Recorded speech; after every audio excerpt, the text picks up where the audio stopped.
I was never a very good person in life. I cheated on my wife, cheated on my taxes, stole from my business partners, beat my kids anytime they looked at me wrong, and overall, just acted like a general scumbag. In hindsight, I see it clearly.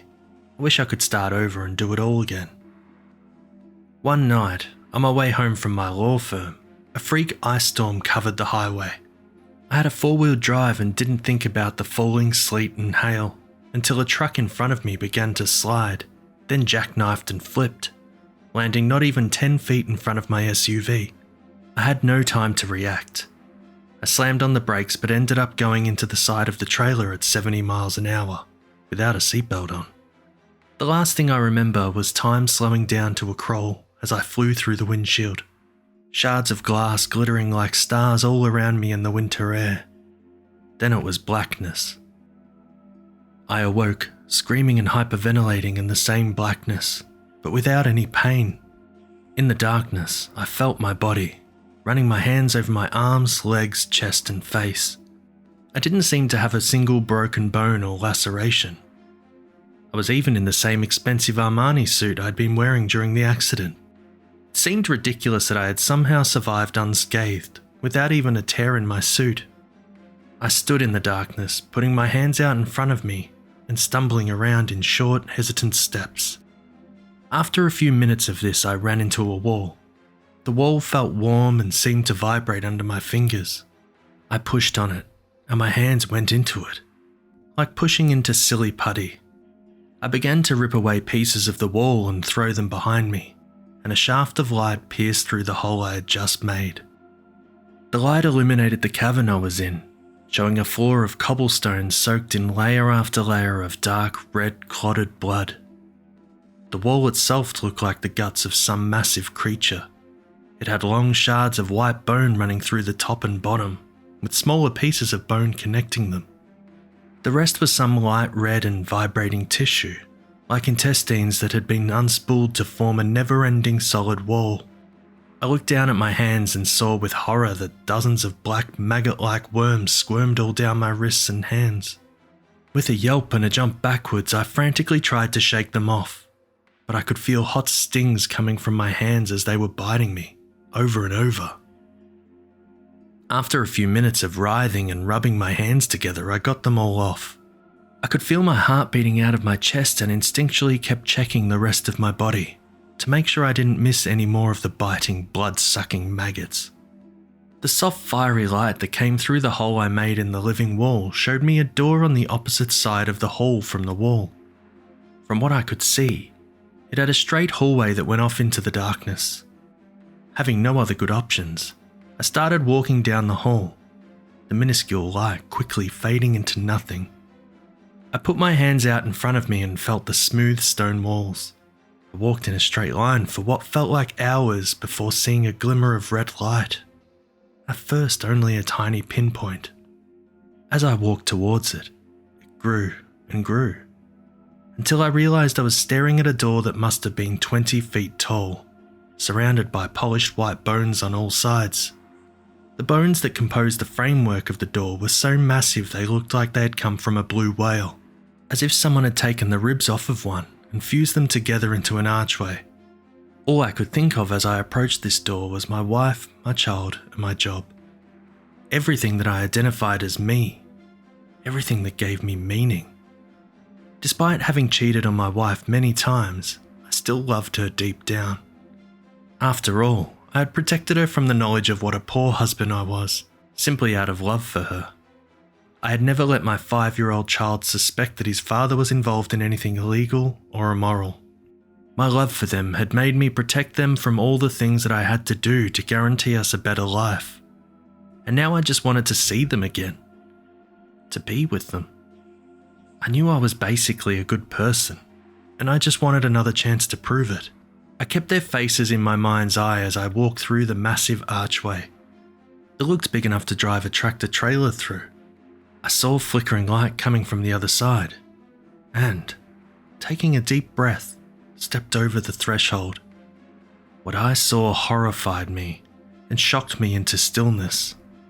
I'd walked into an open field, the dark red and black clouds above blocking out any sky.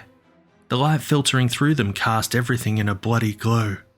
The field itself looked at first like a farmer's field, with finely spaced rows of soil ploughed into perfect lines. Growing out of the earth stood many squat brown plants covered in thorns. Out of the tip of each one, a large egg sac clung, weighing the plant down and bending many of them to the ground. The egg sacs were pale and unbroken, filled with fluid and dark silhouettes in each one.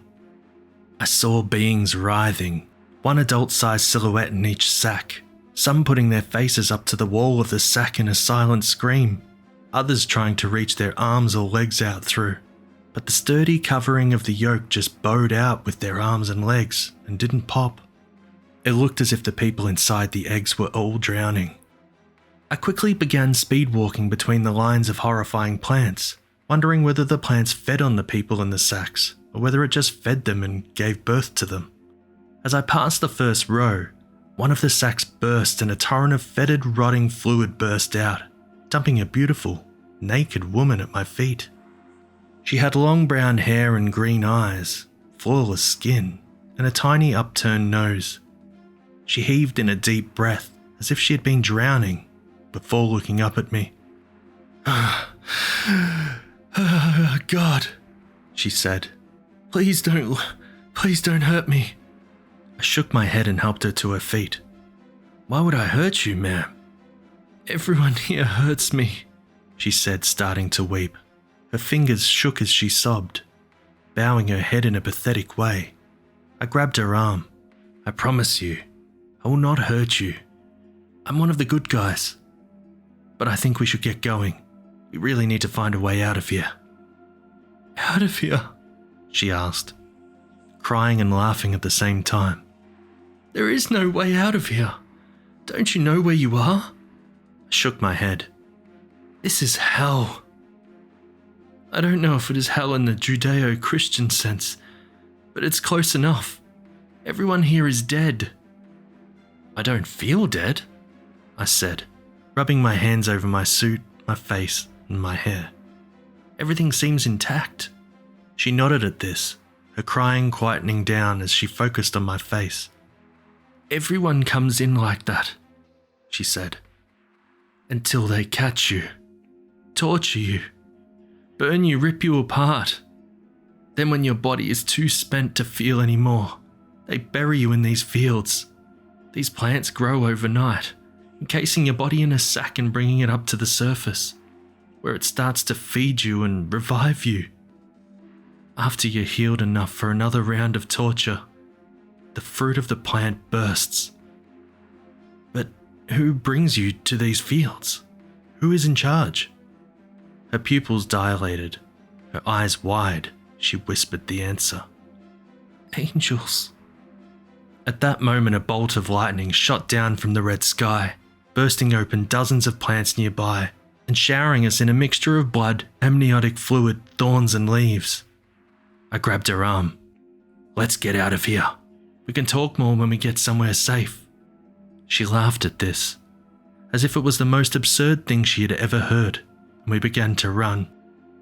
By the way, I said, gasping between breaths, my name is Jay.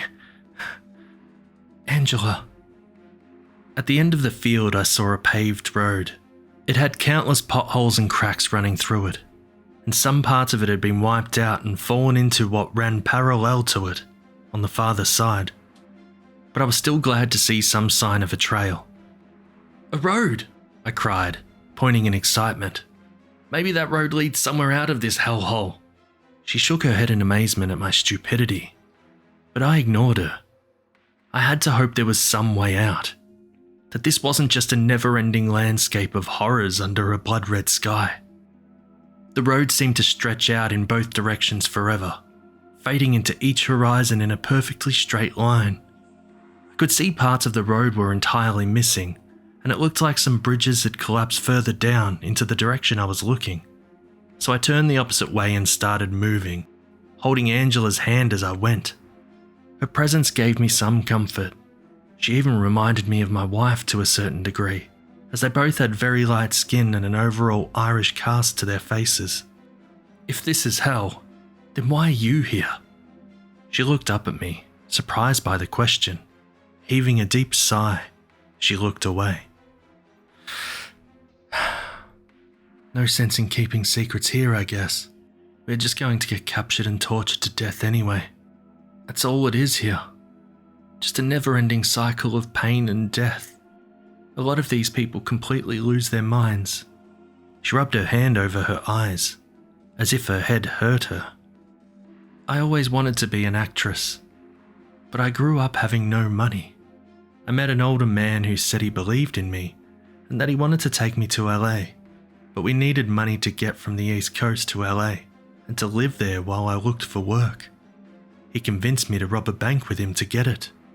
Needless to say, it didn't work out very well.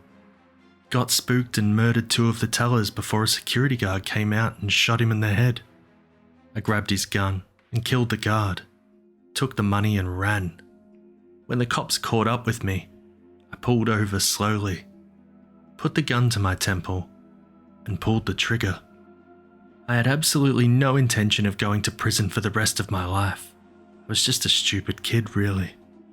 I couldn't believe this angelic, innocent-looking woman had participated in murders. It shocked me to my core. If this is hell, I don't really feel I belong. Yes, I did some bad things, but I never killed anyone. Never put a gun to anyone's head, never even killed an animal." She looked up at me sharply.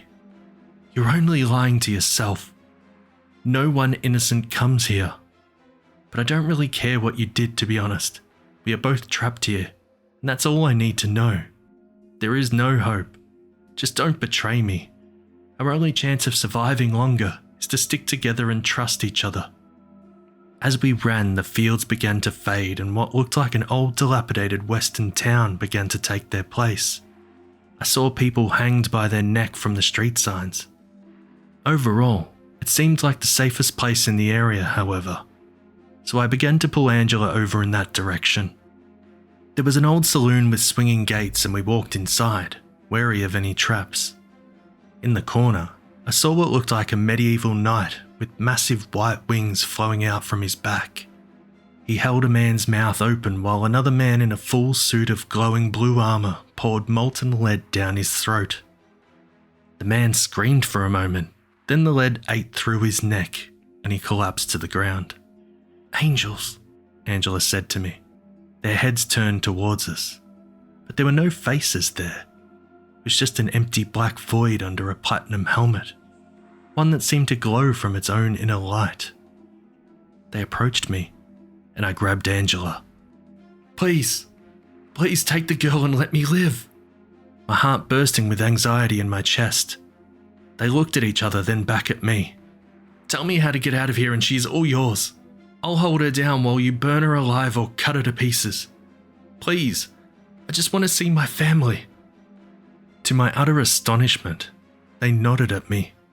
One spoke in a deep, slow cadence, his voice sounding like thousands of voices of different pitches all mixing and echoing over each other. "You can ride the lightning up to Earth," one said. "The lightning connects us to those calling on magic, those who call on demons or try to contact ghosts. Any who are weak and small can be overwhelmed by those who ride the lightning up to them and possess them. But you will always return to us in the end." I nodded, throwing Angela in their direction and turning to run back to the field. Lightning was crashing down all around me now, bursting egg sacs and plants every few seconds, but I was no longer afraid of it. I looked up at the sky and saw a swirling whirlpool of red and black, and stood under it as a bolt struck me directly in the center of my head. I felt myself being sucked up at an incredible speed and saw above the clouds a deep void. I fell into the void and saw through another set of eyes. 2 teens played with the Ouija board in a graveyard, giggling as if it were a game, surrounded by black candles. "Demons, we call on you to answer us," one of them with a high voice shrieked. As his mouth opened, I rushed into it. His eyes widened in shock as I pushed his soul out, sending it spiraling into the void I had just emerged from. I now had complete control of his body. "Hey man," the other kid asked me, "are you okay?" I nodded, smiling, looking around at the clear sky and feeling relieved to be back. Never been better, buddy. Thanks for watching this video. If you want to support the channel, we have a link in the description. Don't forget to subscribe, comment, share, like, and press the bell to get notification when new videos are uploaded. You can send your real or fictional stories to the email address in the description.